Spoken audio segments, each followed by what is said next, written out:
Bayangkan daripada skandal terus dapat naik pangkat jadi isteri yang sah. Suami orang tu sampai sanggup ceraikan isteri dia semata-mata nak kahwin dengan Minah, bukan nama sebenar. Minah sebagai isteri yang dah sah, banggalah. Hari-hari diorang akan post semua story sweet pasal kisah cinta diorang.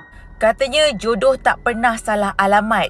Cuma masa yang menentukan bila dia akan bertemu. Si suami pula jenis manis mulut, siap cakap, kalaulah abang jumpa Minah dulu, mesti abang tak akan kahwin dengan bini pertama abang yang tak pernah nak faham abang. Bini pertama pula jenis yang reda, senyap, pergi macam tu saja bila diceraikan oleh suami dia. Jadi si Minah ni dalam fikiran dia, yes, aku dah menang. Tapi semakin lama hari berganti hari, perkahwinan mereka bertambah pelik. Walaupun si suami asyik bagi macam-macam dekat si Minah, kereta dia bagi, nak duit dia bagi, nak belanja apa, semua suami dia payung.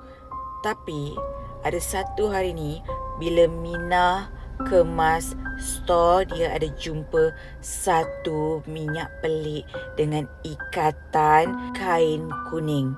Si Minah mula rasa tak sedap hati dan dia pergilah jumpa dengan sepupu dia, which is sepupu ni memang pandai dalam perubatan ni lah, dalam ilmu-ilmu gaib.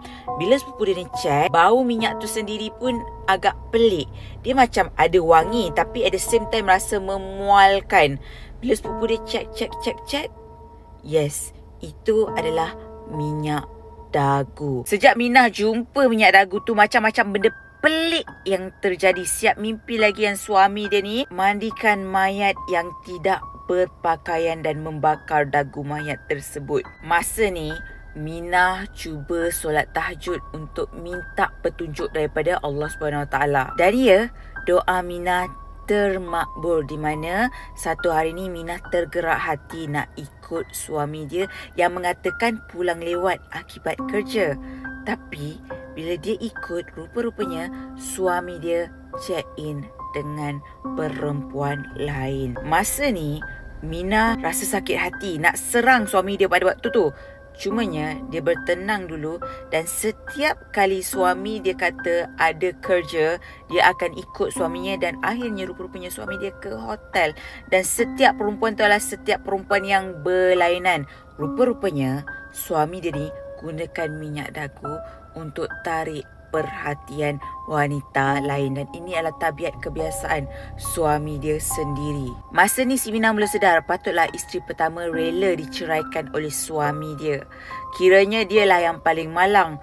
Dahlah penyondol, dapat pula laki yang suka main perempuan lain.